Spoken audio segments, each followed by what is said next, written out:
Hola queridos jóvenes, queridos hermanos, ¿qué tal? ¿Cómo están? Espero que se encuentren muy bien por aquí. Les saluda el padre Byron. El día de hoy les traigo un video, no es mucho decirlo, espectacular. Me acompaña alguien que ya en el mundo de la evangelización, de la apologética en las redes sociales, casi que no necesita presentación. Lo voy a poner de inmediato aquí a mi lado. Me refiero a Dante Urbina, autor, conferencista y docente especializado en temas de economía, filosofía y teología.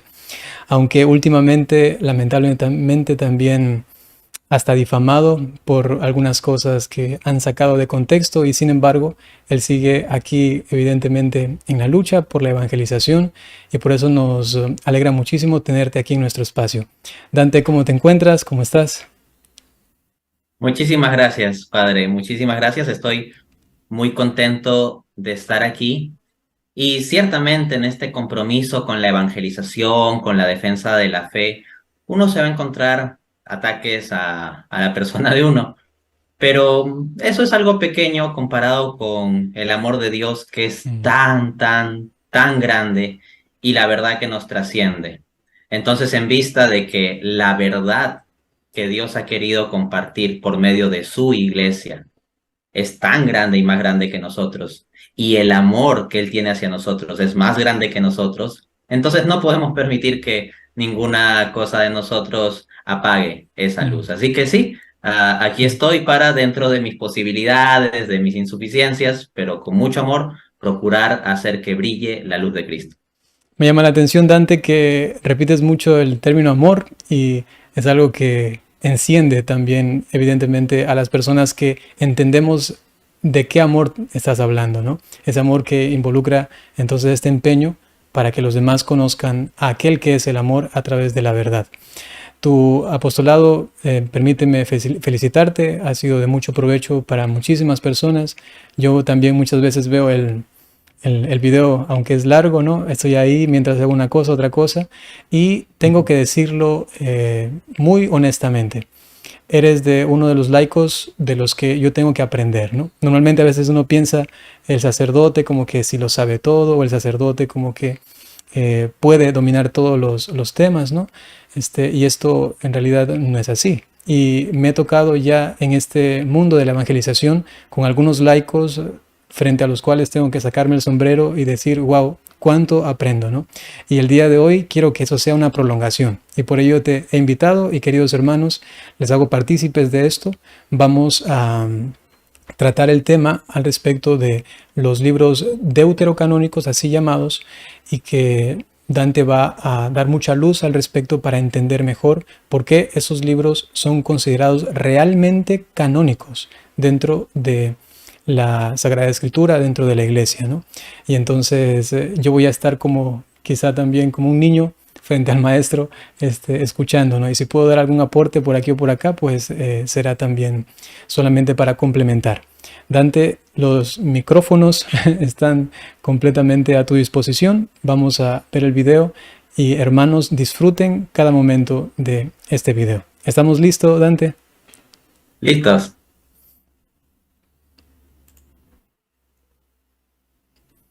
Bien. Ya es una cara un poco familiar por aquí. Este señor, realmente yo no sé el nombre, ¿no?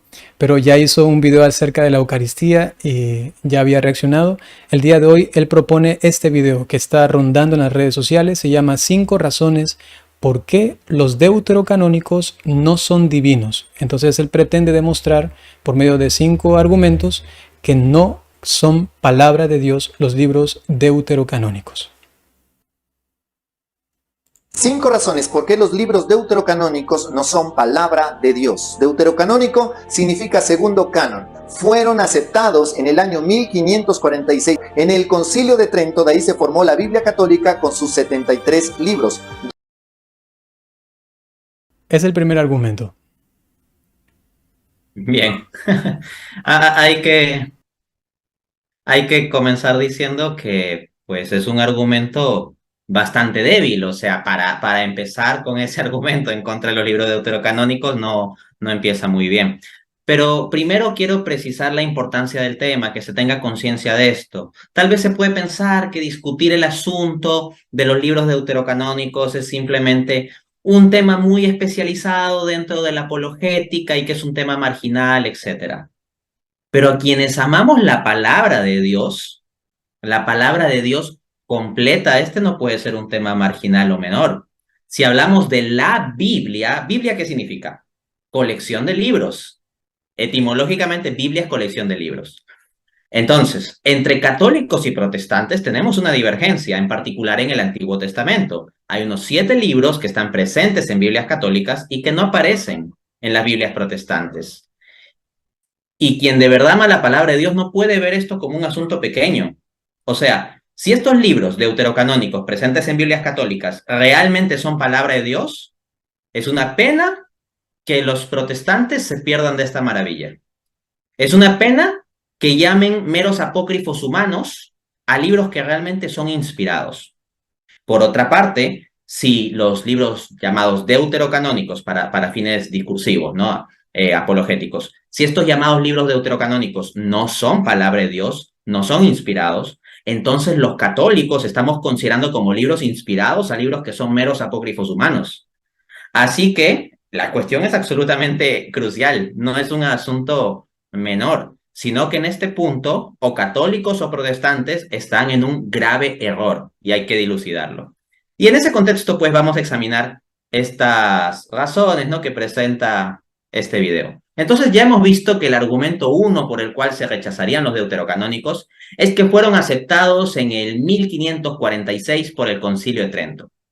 A esto hay que responder que no fue recién Trento el que los aceptó, sino que estos libros ya venían siendo aceptados y más bien fue Lutero el que los rechazó. Y frente al rechazo de Lutero es que la iglesia tuvo que reafirmar lo que ya era aceptado. Porque miren, antes del surgimiento del protestantismo, antes de que Martín Lutero cuestione estos libros, nosotros tenemos muchos siglos antes que a finales del siglo IV en concilios locales ya la Iglesia Católica había firmado este canon bíblico con deuterocanónicos. Y asimismo en el concilio ecuménico de Florencia, antes del surgimiento del protestantismo, tenemos lo siguiente, en el Decretum pro Jacobitis, cito, la Iglesia profesa que uno y el mismo Dios es el autor del Antiguo y Nuevo Testamento, dado que los escritores de ambos hablaron bajo la inspiración del mismo Espíritu. Acepta y venera sus libros, cuyos títulos son los siguientes. 2 puntos, y ustedes leen ahí y ¿qué van a encontrar? El canon católico. O sea, la lista de los 73 libros. Así que eso es muestra de que hay una gran ignorancia en decir que estos libros recién fueron aceptados en el Concilio de Trento.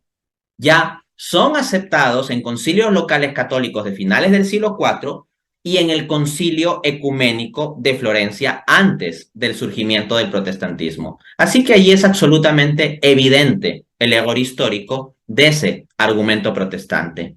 Es más, los libros deuterocanónicos ya venían siendo citados como escritura, incluso en concilios de varios siglos antes del surgimiento del protestantismo y por tanto de varios siglos antes también del Concilio de Trento que da respuesta al protestantismo. Por ejemplo, en el Cuarto Concilio de Constantinopla, que es un concilio ecuménico, no es local, es ecuménico, del año 869, en el canon 10 dice lo siguiente, proclama la divina escritura, no critiques antes de informarte. Eclesiástico 11:7. Deberían muy bien seguir este consejo, protestantes como el que hace ese video. No critiques antes de informarte. Pero resulta que ese pasaje aparece en el libro eclesiástico que está en nuestra Biblia católica y que no está en el canon protestante. Y ahí lo ven, citado en un concilio ecuménico, no como mera referencia, sino que le llama explícitamente divina escritura. Asimismo, en el concilio de Sárdica, que es un concilio local del año 343, de los primeros siglos, en la carta sinodal dice lo siguiente, cito, está escrito, la sabiduría que hizo todas las cosas me instruyó. Sabiduría 7:21. Entonces, en ese concilio al cual asistieron varios obispos, decenas de obispos, tanto de Occidente como de Oriente, se cita con fórmula formal de introducción de escritura, con la fórmula está escrito, el libro de sabiduría, el cual tenemos nosotros en nuestras Biblias católicas y no está presente en Biblias protestantes. Vemos, por lo tanto, que existen claros antecedentes de aceptación de estos libros desde antes del Concilio de Trento y por lo tanto se cae ese primer argumento. Queridos hermanos, solamente entonces, según nos informa Dante, solamente se podría tener un criterio de que la Iglesia Católica ha aceptado el canon desde Trento, desde una visión solamente sesgada de la historia. Y esto es sencillamente un error muy frecuente, confundir que la Iglesia en el Concilio de Trento declare de forma dogmática los libros de la Biblia por esta cuestión justamente de la reforma que se estaba dando y se ignore luego todo lo que anteriormente ya se había estipulado específicamente en concilios, justamente como se ha mencionado, inclusive ecuménicos, al respecto de de la divina revelación escrita, ¿no? Entonces esto es muy evidente, ¿no? Vamos a ver el segundo punto.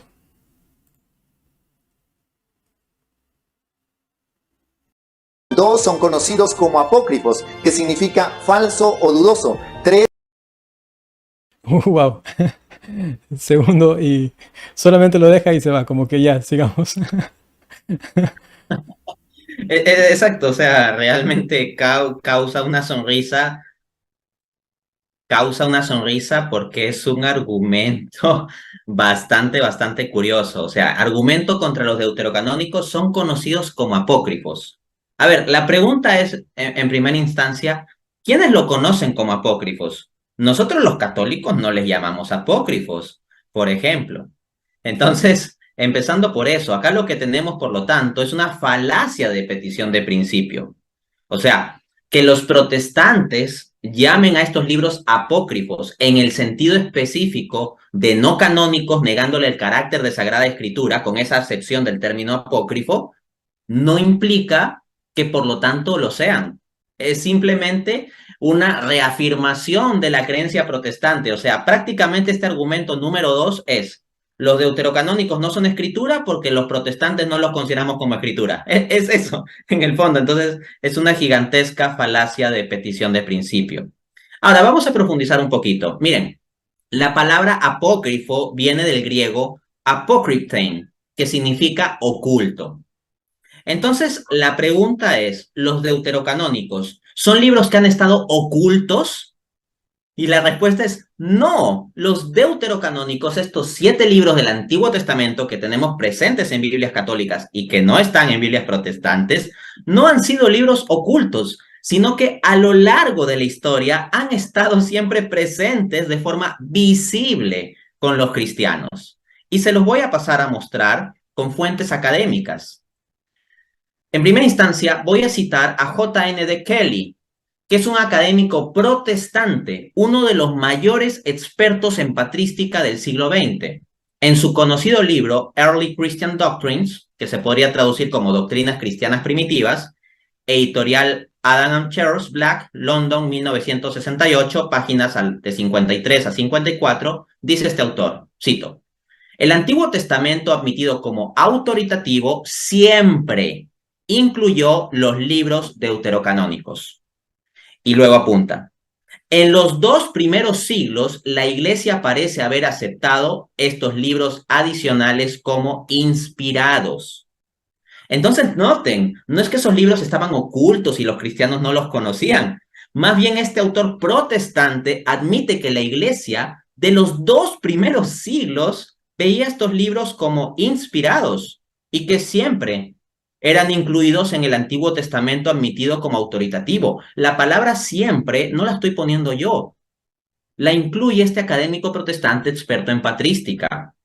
Asimismo, hay que decir que los códices cristianos más antiguos, o sea, como recopilaciones de la Biblia, ¿no? o de versiones, recensiones de la Biblia, como el Codex Vaticanus y el Codex Sinaiticus, contienen los libros deuterocanónicos. ¿Y saben qué? A diferencia de lo que pasaba con la Biblia que editó Martín Lutero, en que ponía los libros deuterocanónicos en un apéndice aparte, ¿no? E indicaba que no los veía como escritura, resulta que en los códices más antiguos como decía, el Vaticanus y el Sinaiticus, los libros deuterocanónicos aparecen en el Antiguo Testamento y no solo eso, aparecen perfectamente entremezclados con otros libros del Antiguo Testamento, con libros que los protestantes hoy en día ven perfectamente como canónicos. Así que no se veía a los deuterocanónicos como una cosa rara que haya que excluir o poner única y exclusivamente en un apéndice aparte porque no son parte de la escritura del Antiguo Testamento. De hecho, el gran académico protestante Lee Martin MacDonald, que es tal vez el académico protestante más relevante a nivel contemporáneo sobre el estudio de la historia del canon, en su artículo Fluidity in the Early Formation of the Hebrew Bible, publicado en la revista académica Hebrew Studies, volumen 61, 2020, es un artículo reciente, página 94, apunta, abro cita. El Antiguo Testamento cristiano más antiguo conocido, manuscripts, perdón, porque estoy traduciendo desde el inglés. Los manuscritos de Antiguo Testamento cristianos más antiguos conocidos siguen la Septuaginta e incluyen varios de los libros apócrifos o deuterocanónicos. El autor acá dice apócrifos o deuterocanónicos porque recordemos, Lee Martin MacDonald es protestante. O sea, acá estamos tomando, hago un paréntesis aquí, la declaración de alguien que es protestante. Entonces, alguno por ahí sale a decir, este Dante cita a Lee Martin MacDonald, pero resulta que Lee Martin MacDonald no acepta los deuterocanónicos. La pregunta es, ¿y? Yo ya sé que Lee Martin MacDonald no acepta los deuterocanónicos. Yo en ningún momento he dicho que Lee Martin MacDonald acepta los deuterocanónicos. Pero lo interesante es notar cómo incluso un académico protestante que cree en el canon protestante admite puntos relevantes de argumentaciones que hacen plausible el caso católico. Vuelvo a la cita de MacDonald, entonces. Dice, e incluyeron varios otros libros apócrifos o deuterocanónicos, así como la mayor parte de los libros de la Tanaj. La Tanaj se refiere a la Biblia judía tal como se tiene en la recensión rabínica. Y luego apunta en la misma página. Los manuscritos griegos antiguos más importantes para nuestro entendimiento del canon bíblico en los siglos 4 y 5 incluyen los códices Vaticanus, Sinaiticus y Alexandrinus. Entonces, resulta que ahí tenemos presente con los cristianos no ocultos los libros deuterocanónicos. Es más, señores, la famosa Biblia del oso, de la que sale la versión protestante Reina Valera, contenía los deuterocanónicos y los diferenciaba de los apócrifos. Así, por ejemplo, Casiodoro de Reina tiene el cuidado de apuntar que libros que no están en el canon católico, como por ejemplo la oración de Manasés, que los católicos no tenemos en nuestra Biblia, son apócrifos, los llama apócrifos, pero no advierte nada de eso para ninguno de los 7 deuterocanónicos. O sea, noten este punto, en la Biblia del oso, de la cual sale la versión Reina Valera protestante, el autor original, Casiodoro la Reina, a la oración de Manasés, por ejemplo, que no está en la Biblia católica, le llama apócrifo. Pero a libros como, por ejemplo, Tobit, no lo llama apócrifo. Es parte natural de la escritura. Por tanto, he de cerrar diciendo que es un desatino llamarle a estos libros apócrifos u ocultos, en el sentido de excluirlos como escritura o verlos como libros ocultos, ¿no? Pues siempre fueron incluidos en las ediciones cristianas de la Biblia. Resulta incluso que hasta las ediciones protestantes de la Biblia los incluían como apéndice y recién los sacaron en el siglo XIX. Entonces, estos libros han estado presentes con los cristianos de los 2 primeros siglos, según el académico protestante J.N.D. Kelly, están presentes en códices del siglo IV y V usados por los cristianos, de acuerdo al académico protestante Lee Martin MacDonald, han estado presentes en la Biblia del oso, de la que sale la versión protestante Reina Valera, y han estado presentes incluso en versiones protestantes hasta el siglo XIX. Entonces no viene al caso tratarlos como apócrifos en el sentido de ocultos. Es importante anotar, queridos hermanos, de que justamente Dante está tomando argumentos justamente de ellos, ¿no? de los protestantes para que entendamos que inclusive con base a sus propios estudios uno tiene argumentos para decir que estos libros no se pueden catalogar fácilmente, inclusive en el mismo mundo protestante, como que no fueran palabra de Dios, aun cuando ellos pues después determinan que no lo son. Aunque inclusive he escuchado por allí a algún protestante que dice que hasta el canon bíblico hasta ahora no está completamente cerrado, por lo menos para su ambiente protestante, ¿no? Es decir, que es tan fácil abrir, cerrar, digamos así.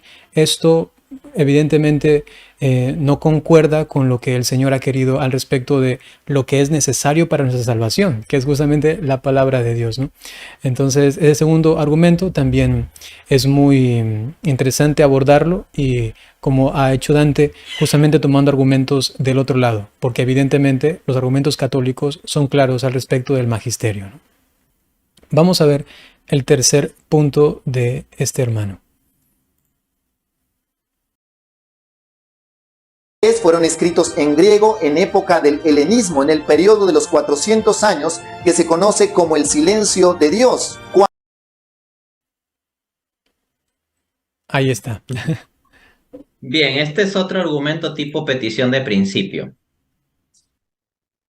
Eso, es otro argumento tipo petición de principio, porque se dice, no son inspirados porque fueron escritos en el periodo de silencio de Dios. ¿Y qué es el periodo de silencio de Dios? El periodo en que no inspiró. Entonces es como que se dice, ¿no? No son inspirados porque fueron escritos en el periodo donde no hay inspiración.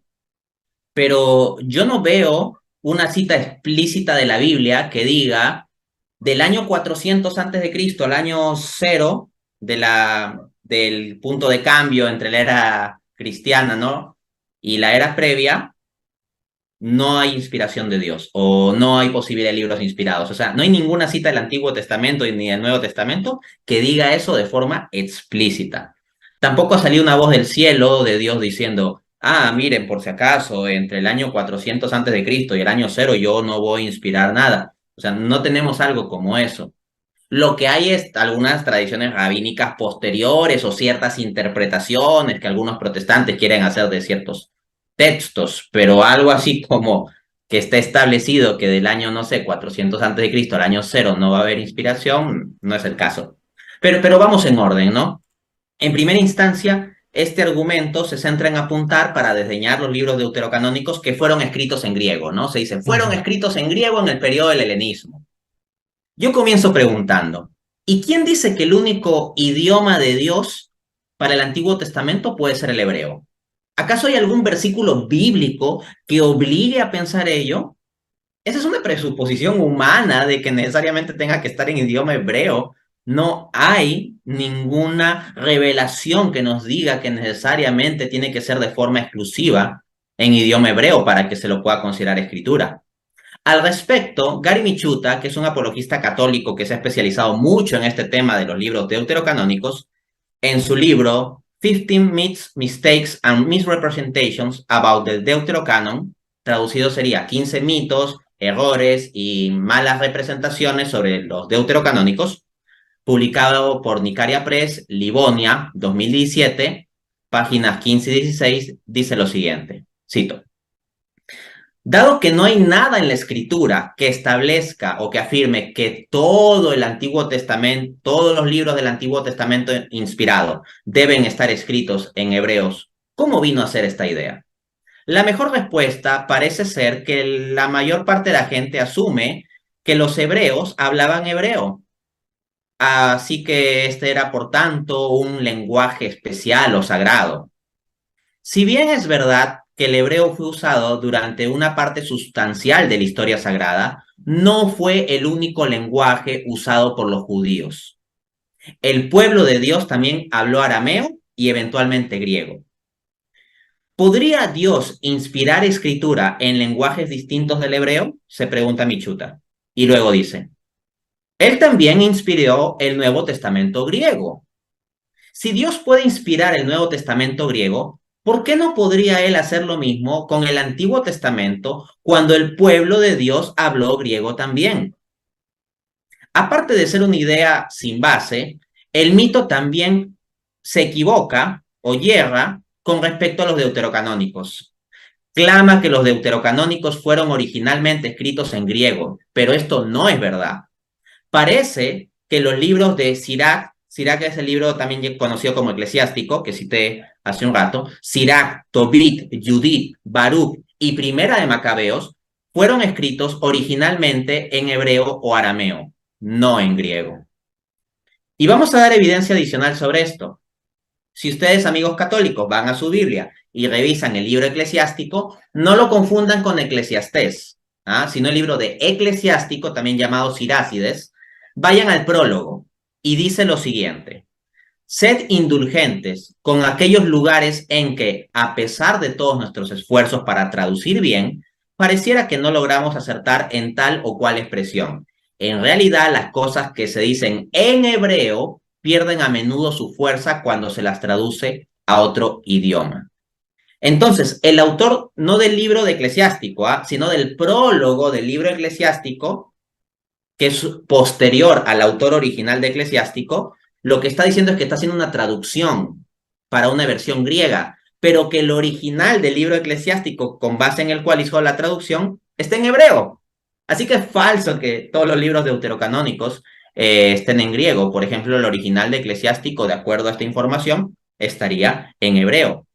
De hecho, también tenemos el caso del libro Tobit, que fue escrito, al parecer, en arameo. ¿Y qué es el arameo? El idioma de Jesús, el idioma que habló Dios hecho hombre. Al menos así lo plantea el académico Mika Kiel, PhD por el Princeton Theological Seminary, en su artículo Tobit del Oxford Bibliographies, el 15 de enero de 2015. No es cosa pequeña, estamos hablando de algo afiliado a la Universidad de Oxford. Dice lo siguiente, cito: el análisis de los rollos, se refiere a los rollos del Mar Muerto, ha provisto un consenso general de que el libro, se refiere al libro de Tobit, fue originalmente escrito en arameo. Así que vemos que hay buena información académica que echa por tierra la idea o la presuposición ya pasada de moda de que todos los libros deuterocanónicos fueron originalmente escritos en griego. E incluso si ese fuera el caso, no es base automática para descartarlos como palabra de Dios, pero ya vemos que ni siquiera se sostiene esa idea de que todos hayan sido escritos en griego. Así es, aunque el argumento que se pretende dar es inválido, sin embargo, aun cuando lo tomásemos por válido como para descartar, luego se nota que este argumento mismo es refutable, ¿no? Entonces, aun cuando el mismo argumento no sirve para refutar, sin embargo, este argumento en sí mismo es refutable, ¿no? Entonces, qué cosa tan... A veces digo que por ingenuidad probablemente pueden quizá caer en esto. Se nota que no hay una profundización más al respecto. Algunos sí, evidentemente, pero quizá no traen argumentos como estos al debate, ¿no? Sino que otros más de peso, pero a veces también solamente por el hecho de divulgar algo que se ha leído o que se ha visto, se cae en esto, ¿no? Recuerdo que en el tema de la Eucaristía también, cuando él mencionaba, ni siquiera las iniciales del IHS o JHS de la Eucaristía, ¿no? Ni siquiera la traducción original estaba bien, ¿no? O sea, él decía que significaba una cosa cuando en realidad por el origen de los términos significaba otra, ¿no? Entonces ahí noto también que hay en el mundo protestante, probablemente también hay en el mundo católico, ¿no? Quienes solamente por divulgar algo no profundizan y solamente toman algunos argumentos así por encima y luego los exponen sin algo más sustancial, ¿no? Vamos a ir entonces al siguiente punto.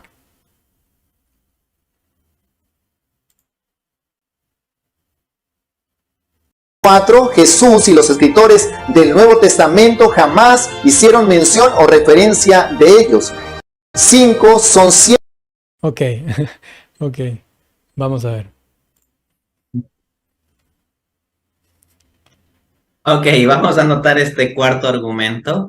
Dice que Jesús y los autores del Nuevo Testamento jamás hicieron referencia de los libros deuterocanónicos y lo quiere utilizar para descartarlos como siendo parte del canon. ese argumento está lleno de problemas.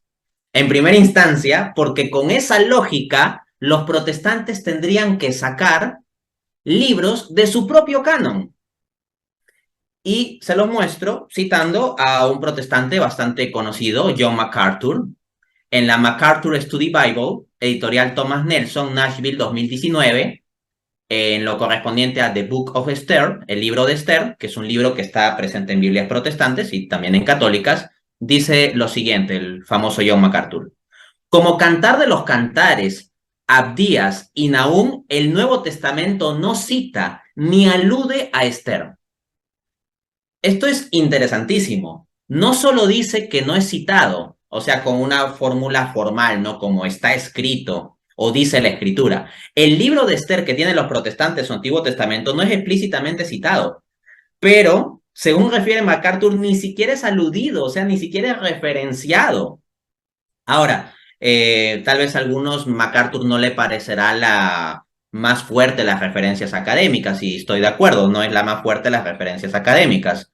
Agreguemos una más, el académico Carey Moore, en su artículo On the Origins of the Septuagint Additions to the Book of Esther, publicado en nada más y nada menos que la revista Journal of Biblical Literature, volumen 92, número 3, 1973, página 391. Dice, ni siquiera aludido en el Nuevo Testamento, Esther fue raramente mencionado por los padres de la Iglesia y no se escribió ningún comentario sobre el mismo hasta el trabajo de Rabano Mauro en el año 836.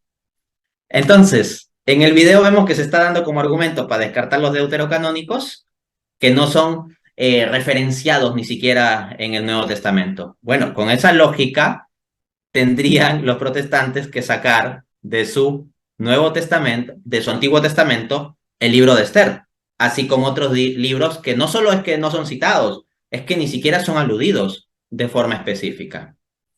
Fuera de eso, otro gran problema de este argumento es que en realidad sí tenemos evidencia de que los libros deuterocanónicos son referenciados en el Nuevo Testamento. Yo no digo específicamente cita, porque si hablamos de la cita formal, citando con la frase está escrito o dice la Escritura, en el Nuevo Testamento no se cita alrededor del 30% de libros del Antiguo Testamento que tienen los protestantes. Y no por eso los protestantes sacan esos libros de su Biblia. Y además, si vamos al argumento 4 que estábamos viendo en el video, lo que dice es que los deuterocanónicos no son referenciados ni siquiera. Pero voy a mostrar que sí, hay referencias claras a los deuterocanónicos. Miren, por ejemplo, Mateo 11 del 28 al 30. Dice Jesús, vengan a mí todos los que están cansados y agobiados, y yo los haré descansar.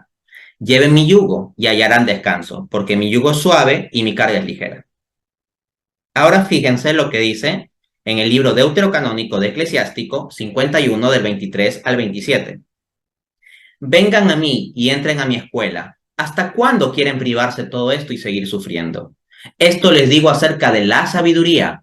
Adquiéranla gratuitamente. Pongan el cuello bajo su yugo. Miren qué gran descanso he encontrado. Se ve claramente un paralelo. El libro eclesiástico pone estas palabras en boca de la sabiduría, lo refiere a la sabiduría, y Jesús, que es el Logos encarnado, la sabiduría encarnada, el verbo de Dios hecho carne, hace referencia a esas palabras aplicándolas a sí mismo. O sea, está utilizando un deuterocanónico para revelar su identidad como el Logos encarnado. No es poca cosa. Alguno pensará, pero Dante ve esa referencia simplemente porque él es católico. Pues bien, que hay una referencia aquí lo afirma como algo incuestionable el gigante académico protestante Craig Kinner, quien ha sido presidente de la Evangelical Theological Society. En su libro The Gospel of Matthew, editorial Ehrman's, Grand Rapids, 2009, página 349, dice, incuestionablemente, Jesús modela sus palabras directamente con base en Ben Sirá. Ben Sirá es el libro eclesiástico. Y justo Craig Kinner dice eso comentando el pasaje de Mateo 11 que les leí hace un momento. Asimismo, este señor, ¿no?, que realiza el video refiere que los autores del Nuevo Testamento no referenciaron los libros deuterocanónicos. Pero vamos a ver lo que nos informa el académico protestante Joseph Dobson, profesor del Seminario Teológico de Denver, en su libro The Powers of Personification, editorial Walter de Gruyter, New York, 2008, página 2, cito. Por al menos 3 siglos, los académicos han hallado valioso comparar sabiduría y Romanos. Y vean, por ejemplo, Romanos 9:21, dice el apóstol Pablo, ¿no tiene el alfarero derecho a hacer del mismo barro un vaso para uso noble y otro para uso ordinario? Y miren el paralelo de esto con Sabiduría 15:7. El alfarero del mismo barro hace las vasijas que sirven para usos nobles y usos ordinarios. Es él quien decide cuál ha de servir para este o aquel uso. Ahora bien, acá tenemos un paralelo, pero es que no está solo eso, sino que hay que ver el contexto. Y cuando uno analiza, como ha documentado con detalle Joseph Dobson, la cantidad de conexiones y paralelos entre Romanos y Sabiduría, pues lo que encontramos es que el apóstol Pablo debe haber hecho uso del libro de Sabiduría. Esta parte de las referencias que él tendría a la mano. Y en consecuencia, hay evidencia interesante para encontrar estas referencias.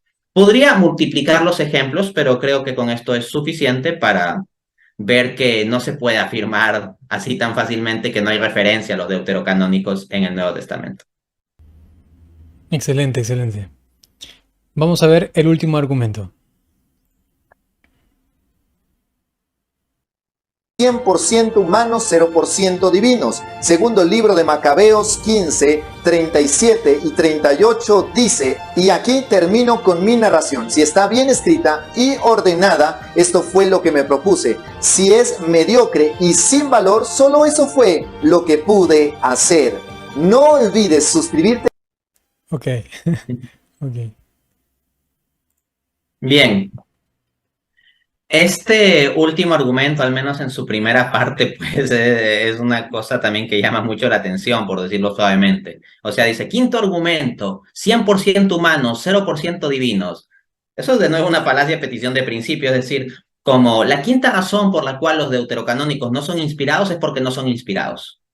O sea, la segunda razón era porque son conocidos como apócrifos, o sea, que lo ven como no inspirado. O sea, 5 razones por las cuales los deuterocanónicos no son inspirados. La razón número 2 es básicamente como decir que no son inspirados y cuando vemos al menos al inicio la razón número 5 es como decir que no son inspirados. Aunque luego lo va a tratar de apuntalar este razonamiento con un dato ya de un poquito más de interés, que es la cita de Segunda de Macabeos, donde el autor presenta como que su trabajo es mediocre. Entonces el razonamiento protestante es básicamente el siguiente, ¿no? Si el autor mismo dice esto y la palabra de Dios no puede ser mediocre, entonces se sigue que este libro está autorreconociendo no ser palabra de Dios. Vamos a examinar ese asunto con más paciencia. Entonces, en primera instancia habría que comenzar diciendo que constituye una falacia non sequitur el razonamiento presentado por la persona del video. ¿Por qué? Porque a lo más si tuviese razón, en extremo podría descartar Segunda de Macabeos, pero él quiere inferir esto como argumento para descartar los deuterocanónicos. Entonces es un non sequitur, es un salto lógico. O sea, en extrema podría quitar Segunda de Macabeos, pero no el conjunto de los deuterocanónicos. Entonces, incluso si creemos el 100% de lo que dice como premisa, no se sigue la conclusión a la que él quiere llegar. Entonces ya vemos cuántas fallas lógicas, como bien señaló el padre Byron, se encuentra aquí. O sea que incluso cuando le pudiéramos metodológicamente conceder sus afirmaciones, que no hay razón para concedérselas, pero incluso bajo ese supuesto, ni siquiera así llegan a probarse sus conclusiones. Ahora, vamos a cuestionar su premisa. Y he de decir lo siguiente. Si ustedes van con cuidado al texto, van a encontrar que el autor de Segunda de Macabeos en ningún momento dice que es mediocre su revelación, sino que él está hablando sobre su estilo de redacción. Él no se está refiriendo a la cualidad inspirada o no inspirada del contenido de su libro o del libro que ha escrito, sino a cómo podría ser juzgada su forma de redacción.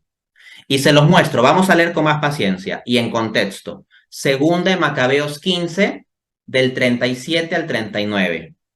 Miren cómo cuando damos el versículo anterior y el versículo siguiente, la cosa va a quedar más clara. Aquí termino mi narración. Si está bien escrita y ordenada, esto fue lo que me propuse. Si es mediocre y sin valor, solo eso fue lo que pude hacer. En una obra, la variedad de estilo agrada a los lectores. Fin de cita. Entonces, si han tomado atención de estas palabras en su contexto, se ve que el autor de Segunda Macabeos ni siquiera afirma que su estilo de redacción es mediocre, o sea, ni siquiera llega a decir eso, no lo dice sobre su contenido y ni siquiera llega a decirlo respecto a su estilo de narración. Más bien lo que dice es que él se propuso redactar bien, pero reconoce con humildad que su estilo de redacción puede no ser del todo perfecto. ¿Y cómo sabemos que él está hablando del estilo de redacción? Simple, yendo al versículo siguiente, que no citó la persona del video. En el versículo siguiente dice, la variedad de estilo en una obra agrada a los lectores. Está hablando sobre eso, sobre el estilo de redacción. Ahora bien, si por problemas de redacción o de estilo de redacción se va a descartar un libro del canon bíblico, eso termina metiendo en problemas a los propios protestantes porque tendrían que descartar el libro de Apocalipsis. Al menos, aunque hay debate sobre esto, hay varios académicos serios que plantean que el libro de Apocalipsis tiene problemas serios de redacción y un mal uso de la gramática griega y del lenguaje griego, ¿no? Así, por ejemplo, David Mathewson, PhD en Nuevo Testamento por la Universidad de Aberdeen, en su libro Verbal Aspect in the Book of Revelation, editorial Brill Leiden, 2010, página 1, dice, la característica más disputada del griego de Juan, en el libro Apocalipsis se refiere, son las aparentes desgracias gramaticales. Algunos ven al griego de Juan como malo, mal hecho y descuidado. Como digo, hay debate entre los académicos sobre esto, pero el punto es que una postura de académicos, inclusive protestantes, es que hay estos problemas de estilo con el uso del idioma en el caso del libro Apocalipsis, ¿no? Y no por eso lo vamos a sacar del canon. De otro lado, señores, no es un requisito de canonicidad que cada autor inspirado afirme explícitamente la inspiración de su libro. No porque un libro diga que es palabra de Dios, automáticamente tenemos que asumir que es palabra de Dios. Y tampoco es un requisito para un libro bíblico que explícitamente diga que es palabra de Dios. Por ejemplo, consideremos el libro de Eclesiastés.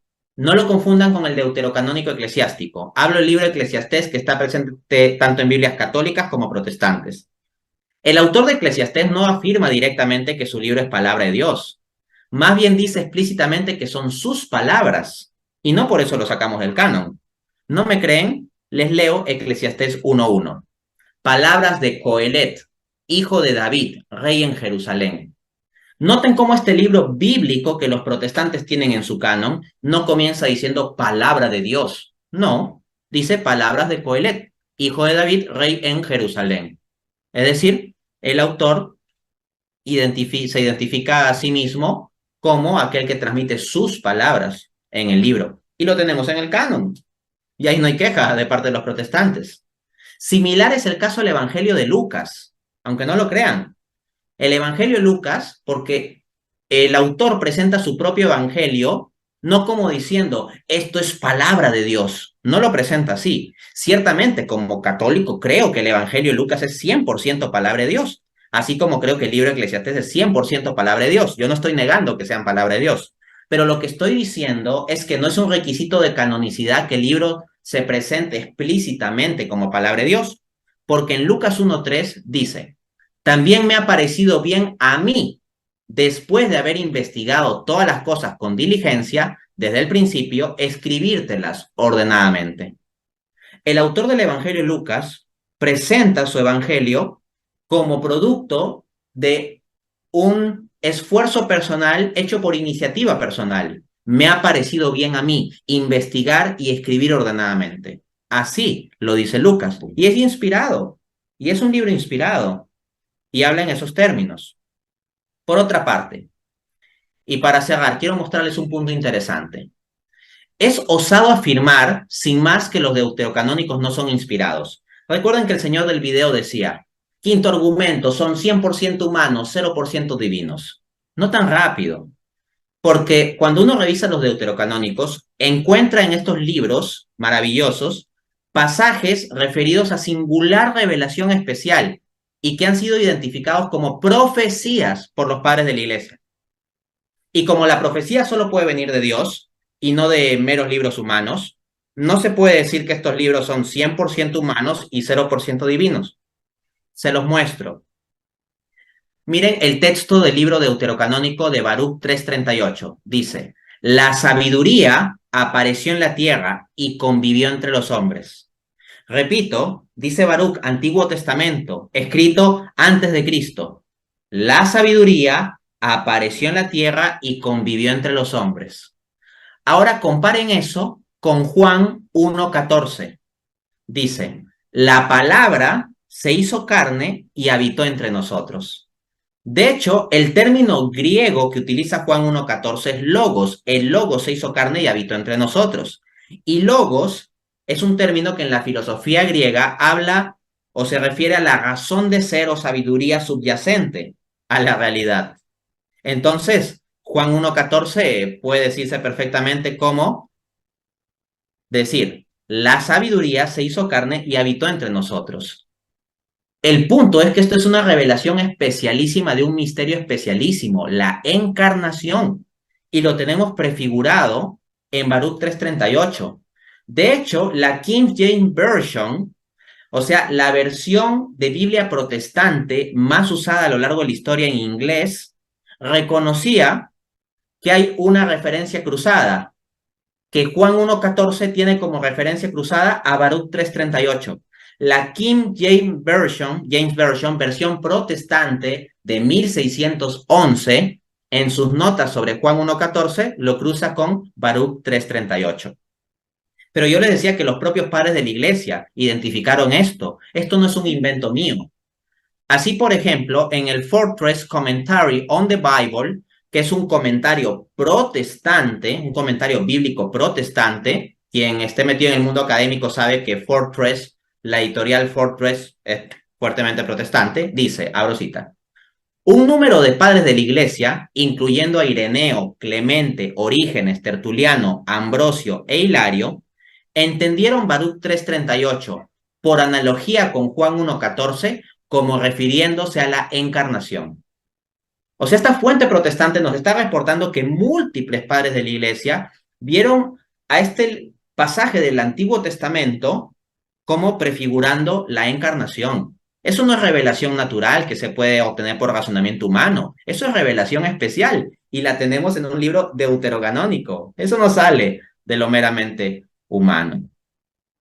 Asimismo, vamos a revisar algunos testimonios patrísticos rápidamente. Cipriano de Cartago, en su Tratado 12, libro 2, capítulo 6, dice, en Jeremías, la sabiduría apareció en la tierra y convivió entre los hombres. Baruch 3:38. Lo que pasa es que el libro de Baruch muchas veces es citado como Jeremías porque Baruch era el secretario de Jeremías y se lo agrupaba o asociaba así muchas veces en la iglesia primitiva. Y lo pone en esos términos, San Cipriano. Lactancio dice, Jeremías dice, apareció en la tierra y convivió entre los hombres, Baruch 3:38, en sus instituciones divinas, libro 4, capítulo 13. Asimismo, Teodoreto Esiro, otro padre de la iglesia, dice, en su epístola 76, apareció en la tierra y convivió entre los hombres, Baruch 3:38, difundiendo sus enseñanzas por medio de su humanidad visible. ¿Quién difundió sus enseñanzas por medio de su humanidad visible? Cristo.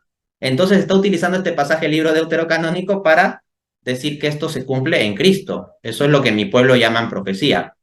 Por último, Rufino dice, en su comentario al Credo de los Apóstoles, número 5, el Hijo fue visto en carne, lo cual también fue predicho por el profeta. Apareció en la tierra y convivió entre los hombres. Baruch 3:38. O sea, cita el pasaje como algo propio de profecía. Dice que el Hijo fue visto. ¿Qué es ver en el pasado una verdad sobre Dios que se cumple en el futuro? Profecía. Entonces ahí lo tienes, de parte de padres de la iglesia.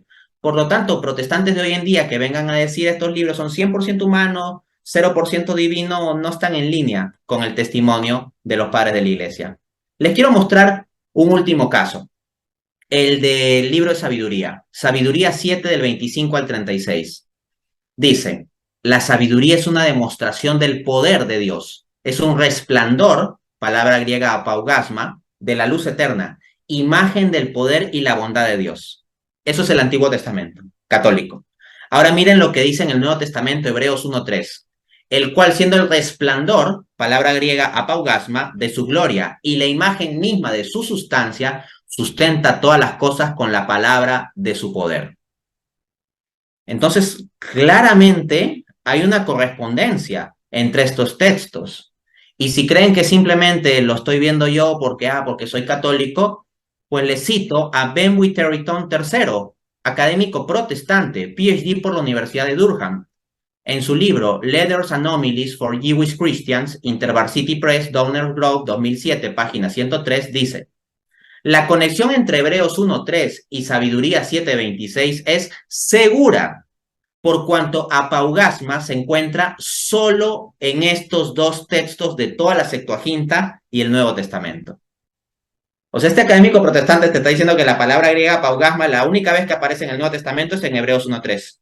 Y que la única vez que aparece en la Septuaginta en el Antiguo Testamento es en el pasaje Sabiduría 7 que he citado. Y asimismo tenemos el testimonio patrístico. Les voy a citar solo dos referencias.